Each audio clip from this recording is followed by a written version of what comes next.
একদিন আল্লাহর পয়গম্বর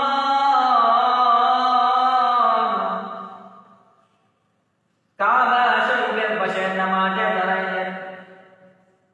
আল্লাহর পয়গম্বর বিশ্বনবী জনাব মুহাম্মদ মুস্তাফা সাল্লাল্লাহু আলাইহি ওয়াসাল্লাম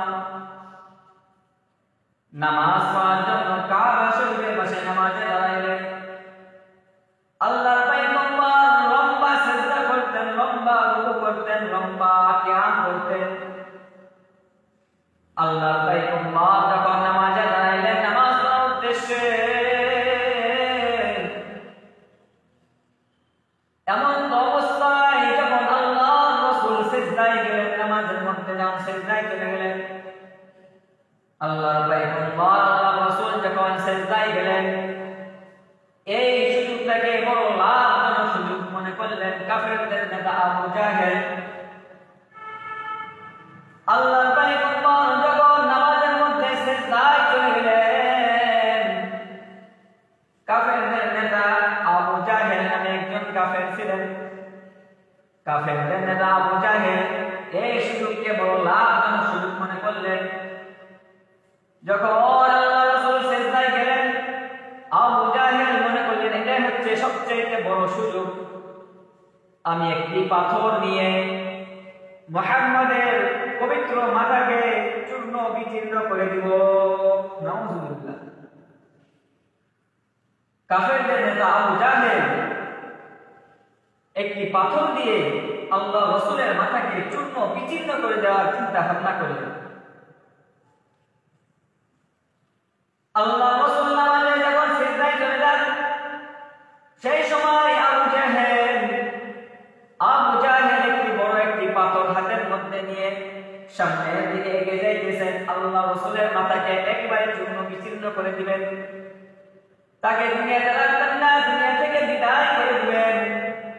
আল্লাহ রাসূলকে দুনিয়া থেকে বিদায় করে দেওয়ার জন্য কাফেরদের নেতা আবু জাহেল পাথরটি নিয়ে সামনের দিকে এগিয়ে যাইতেছেন। আল্লাহ রাসূলের মাথাকে চূর্ণ বিচূর্ণ করে দিবেন, তাকে আর দুনিয়াতে রাখবেন না। যখন কাফেরদের নেতা আবু জাহেল একেবারে আল্লাহ রাসূলের নিকটে চলে যান, আল্লাহ রাসূলের যখন নিকটে চলে যান, যখন এই পাথরটি ছুঁড়ে মারবে, তার মাথাতে যখন নিক্ষেপ করবে, ইতিমধ্যে তাকায় দেখে সামনে থেকে একজন যখন এই পাথরটি মারার চিন্তা ভাবনা করলো আবু জাহেল, সামনের দিকে তাকায় দেখে এত বড় একটা উট হা মেরে তার দিকে তেড়িয়ে আসছে তাকে খাওয়ার জন্য।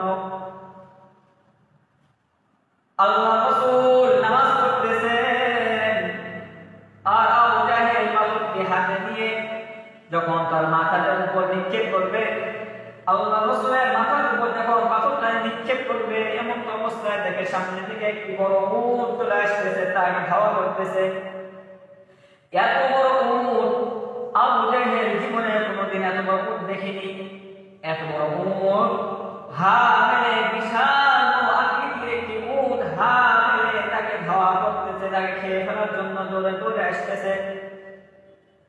সাথে সাথে আবু জাহেলের হাতটি কাঁপতে শুরু হয়ে গেল। এত বড় উট জীবনে আমি কখনোই দেখি নাই। আবু জাহেলের হাতটি থরথর করে কাঁপতে শুরু হয়ে গেল, হাত থেকে পাথরটি পড়ে গেল জমিনের মধ্যে। কাফেরদের নেতা আবু জাহেল দৌড়াতে তার দলের কাছে চলে আসলেন, কাফেরদের দলের কাছে চলে আসলেন। হাত থেকে পাথরটি যখন পড়ে যাওয়ার পরে সঙ্গে সঙ্গে আবু জাহেল দৌড়ে তার দলের কাছে চলে আসেন। আবু জাহেল তার দলের কাছে এসে বলেন, আমি যখন মুহাম্মাদের মাথার উপর পাথরটি নিক্ষেপ করব, এমন সময় দেখি এমন বড় আকৃতির উট সামনের দিক থেকে এসে আমাকে ধাওয়া করতেছে, আমাকে খাওয়ার জন্য দৌড়ে দৌড়ে আসতেছে, আমাকে খেয়ে ফেলার জন্য চেষ্টা করতেছে। আবু জাহেল বললেন, কসম আল্লাহর কসম, আমি আজ পর্যন্ত এত বড় কোনদিন উট দেখি না। সুবহানাল্লাহ।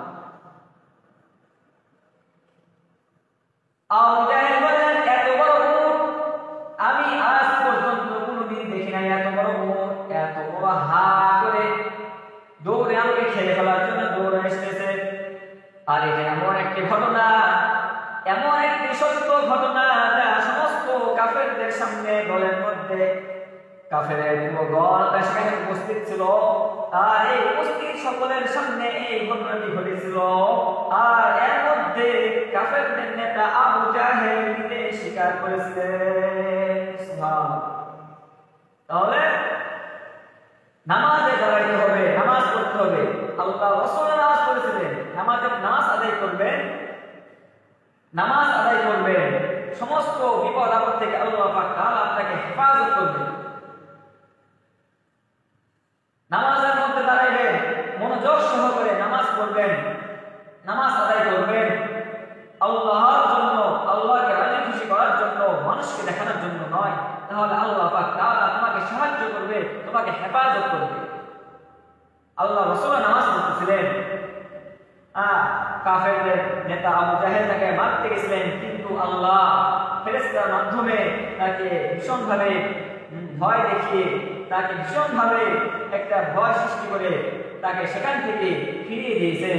আবু জাহেল আর ওই মুহাম্মদ মুস্তাফা সাল্লাল্লাহু আলাইহি সাল্লাম, আমার নবী, আপনার নবী, তার মাথাতে আর চুল বিচ্ছিন্ন করতে পারেন। এজন্য সম্মানিত হাজিরিন, আমরা আজকে এখানে যারা আছি, আমরা অনেকে নামাজ পড়ি, অনেকে নামাজ পড়ি না। আল্লাহ পাক তাআলা আমাদের উপর 5 ওয়াক্ত নামাজকে ফরজ করে দিয়েছেন। আল্লাহ পাক তাআলার কাছে যত ইবাদত বندگی আছে, যত ইবাদত বندگی আছে আল্লাহর দরবারে, আল্লাহ পাক তাআলার কাছে সবচেয়ে প্রিয় ইবাদত হচ্ছে নামাজ। আর এই নামাজের হিসাব কাল কিয়ামতের দিন নেওয়া হবে।